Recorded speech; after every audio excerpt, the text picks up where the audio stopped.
Before we begin, I have just one request. Put on your headphones, turn off the lights, and let the world outside fade away. Because some stories aren't just meant to be heard, they're meant to be felt. Every whisper, every breath, every sound behind you might not be just in the story. So, are you ready? Let's begin. There was a house at the end of Bellgrave Street. You wouldn't find it on any map, and most people who lived nearby swore it had burned down years ago. But every now and then, on cold, fog choked nights, you could still see its windows glowing faintly, like flickering candlelight behind old, stained glass. The children called it the Dollmaker's house. Adults refused to speak of it, and those who remembered chose to forget. Amelia knew none of this when she and her family moved into the neighborhood. She was a quiet girl, maybe 7, with a pale face and wide, curious eyes. Her father was a painter. Her mother, a nurse who worked long night shifts. And Amelia, she was often alone. One evening, as mist rolled low across the streets and the moon hung crooked in the sky, Amelia saw it. A strange little figure standing near the rusted gate of the abandoned house at the end of the lane. It was a doll, no taller than her knees, dressed in a tattered blue gown, its porcelain skin cracked at the cheeks. But what chilled her wasn't its condition. It was the eyes. They were glossy, pitch black, yet glimmered as if something inside them moved. And then the doll smiled. Amelia blinked, and it was gone. That night, she heard the first whisper. Faint, soft, like silk dragging across floorboards. "Come play." Amelia shot up in bed, her breath fogging in the suddenly freezing air. The window was open, though she didn't remember opening it. Something small scurried across the floor, just outside the reach of her nightlight. A doll's laugh, high, hollow, wrong. The next day, she told her mother, but her mother was too tired to listen. "You've been reading too many ghost stories, sweetie. There's no such thing as haunted dolls." But that night, the whisper came again, closer. "Come play with us, Amelia." This time, she wasn't dreaming. She saw it, standing at the foot of her bed, the same doll in the tattered blue dress. Only now, it wasn't alone. There were 3 more behind it, each with identical faces but different clothes. A bride, a ballerina, a little soldier. Their glassy heads tilted in unison, their mouths opened, and they sang. Not a lullaby, not a nursery rhyme, but something ancient and broken, like a song that was once sweet but had rotted with age. He takes your eyes, he takes your tongue, he makes you play until you're done. Porcelain bones, a stitched-up smile. Come, little child, stay for a while. Amelia screamed. Her parents came rushing in, but the dolls were gone. Just like that. All that remained was a small, cracked porcelain arm on the floor, still warm to the touch. Across the street, behind the dirty window of the dollmaker's house, a tall, gaunt figure stood watching. His face was a patchwork of scars, with one stitched eye and hands blackened with old varnish and blood. In his long, bony fingers, he held a tiny doll. Its face was beginning to look like Amelia's, and in a voice no longer fully human, he whispered, "Almost perfect. One more piece?" It had been 3 days since Amelia saw the dolls. 3 nights of cold sweat, 3 nights of whispers, 3 nights of eyes blinking from the shadows, and the cracked porcelain arm she'd found. It was gone the next morning. Her parents insisted it had never been there. The world around her was starting to bend. On the 4th night, the hallway outside her room stretched longer than it should have. The pictures on the walls began to change. Her family photo. Her father's eyes were scratched out. Her mother's smile was sewn shut. And when Amelia looked closer, she wasn't in the picture at all. At school, her friends avoided her. Some stared with wide, fearful eyes. Others whispered behind their hands. One girl passed her a torn page during math class, a drawing in crayon, a doll in a blue dress, standing over a bed. The caption scrawled below in red, "They come when the lights go out." That night, the lights did go out. Her lamp flickered, the bulb hissed, and then blackness. Something shuffled under her bed. She dared not breathe. A small voice echoed from the darkness beneath her. "Amelia, we're still playing. Why did you stop?" Her body froze, her eyes locked on the ceiling. And then, ever so slowly, tiny porcelain fingers began to pull themselves up over the mattress edge. 1, 2, 3. A crackling smile rose next. The doll's face, half smashed and stitched with wire, stared right into hers. We were friends, but now you're being rude. Amelia screamed and rolled off the bed, but the floor wasn't there. She fell, endlessly. When she opened her eyes, she was in a room she'd never seen before. Dust hung like smoke in the air. The walls were lined with shelves. Each shelf was packed with dolls, thousands of them. Some wore dresses, others suits. Some had missing limbs, shattered faces. Some looked so real she could swear their eyes moved, watching her. Some were crying. Not painted tears, real ones. And in the middle of the room stood a child-sized workbench, made of bone and wood. On it, a doll was being built. And the face on that doll, it looked exactly like her. Amelia, a low voice murmured from behind her. You've come to play at last.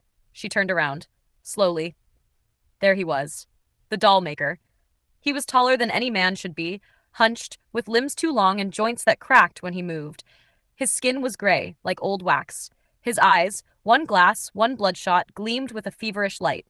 His stitched lips curled into a grin as he opened a drawer full of tiny tools, needles, scalpels, threads soaked in dark red. So many broken toys in the world, but you'll be my masterpiece.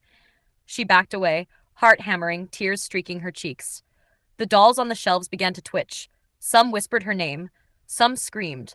Others only watched, with eyes full of sorrow.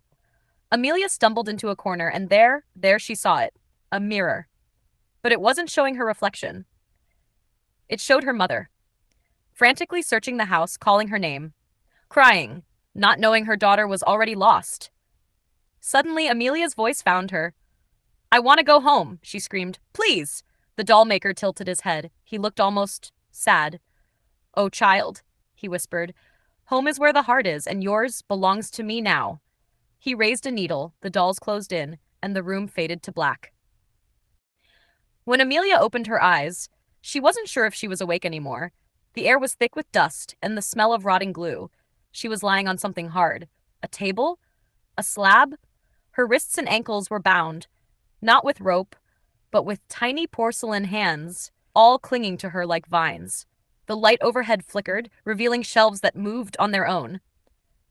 Dolls stared down at her, dozens of them, some crying, others smiling with cracked teeth, and at the far side of the room, the Dollmaker stood over a fire, melting wax, stirring bone dust, whispering in a language that made her skin crawl. They never understood me, he muttered softly, almost to himself. They feared what I could create, but they begged for beauty.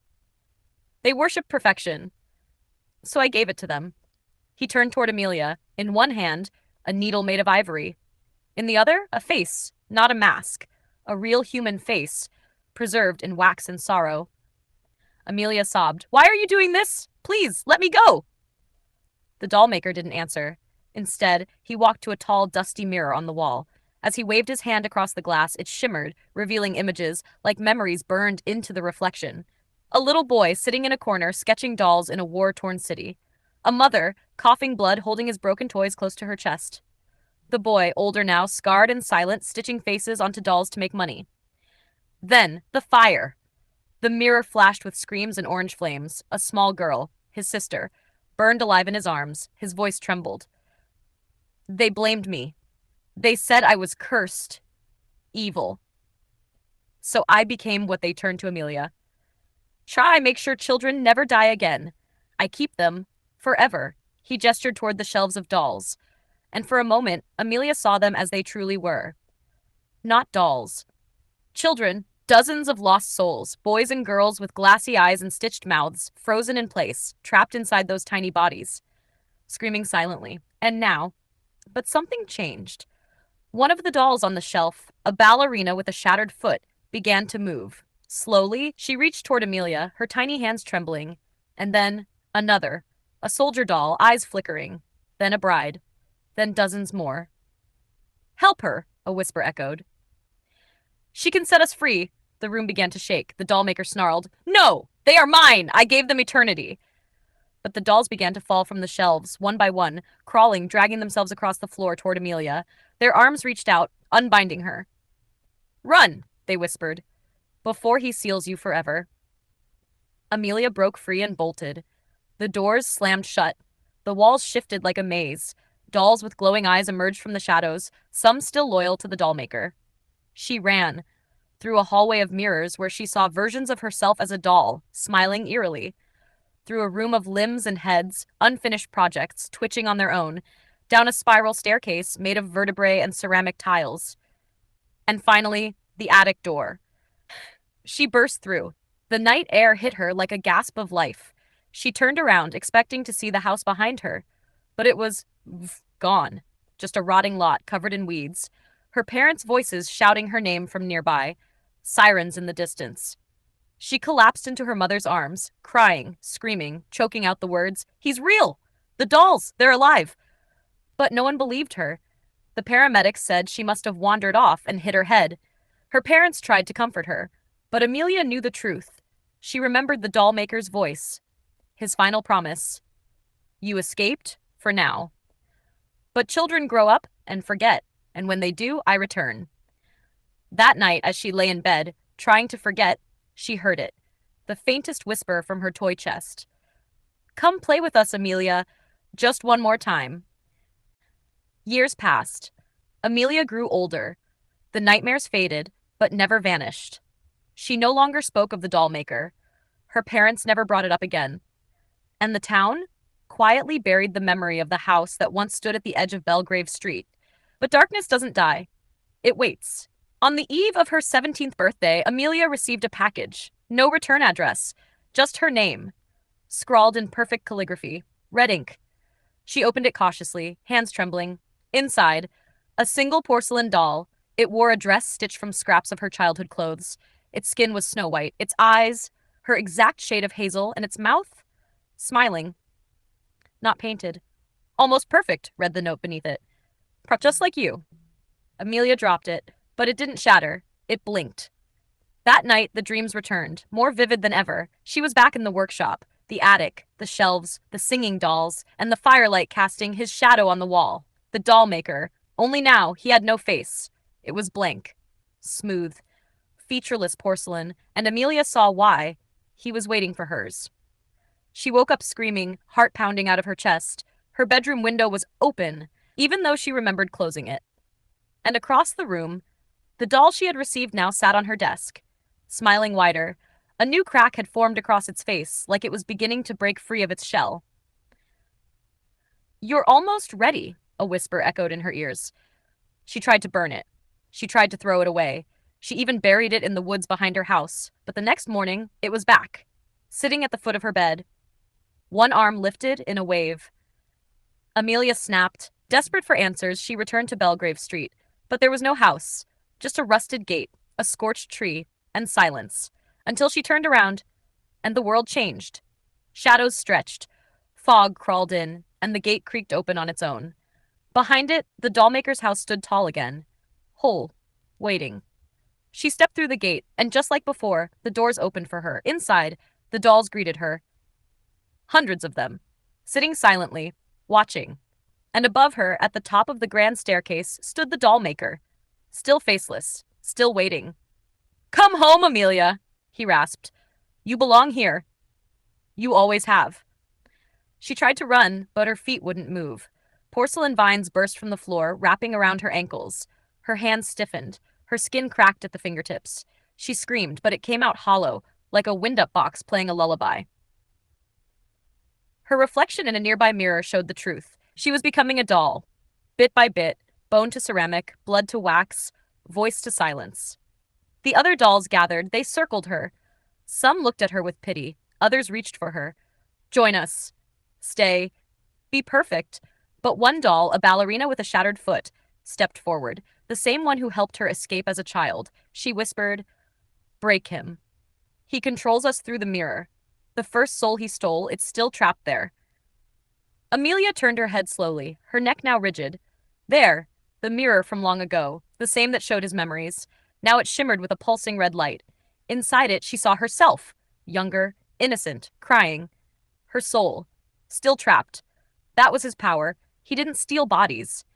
He stole childhoods, innocence, souls, and sealed them in mirrors to mold them into dolls. With her last strength, Amelia lunged, shattering the mirror with a sharp porcelain shard. It exploded into light, Screams echoed from every corner of the house. The dolls cried out, not in pain, in relief. Their bodies cracked and turned to ashes. The dollmaker shrieked, a piercing, unnatural sound. His form began to collapse. His limbs shriveled, twisting into smoke. His faceless head cracked open, revealing nothing inside. Just a whisper, fading with the wind. Perfection always breaks. Amelia woke up in a hospital bed, her parents at her side. Tears, relief. She had been missing for 2 weeks. They said she was found in the ruins of an old house, one that had burned down decades ago. Nothing but rubble. But in her hand, tightly clutched, was a single porcelain eye. Years later, Amelia became a sculptor, famous for making lifelike dolls. She never married, never had children. But in her studio, hidden behind a velvet curtain, sits one doll, the first one. The one that looks exactly like her.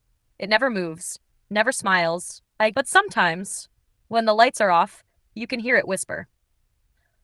Almost perfect. The end. Now that you've heard the story, you've pictured it in your mind, haven't you? But tell me, is this what you saw?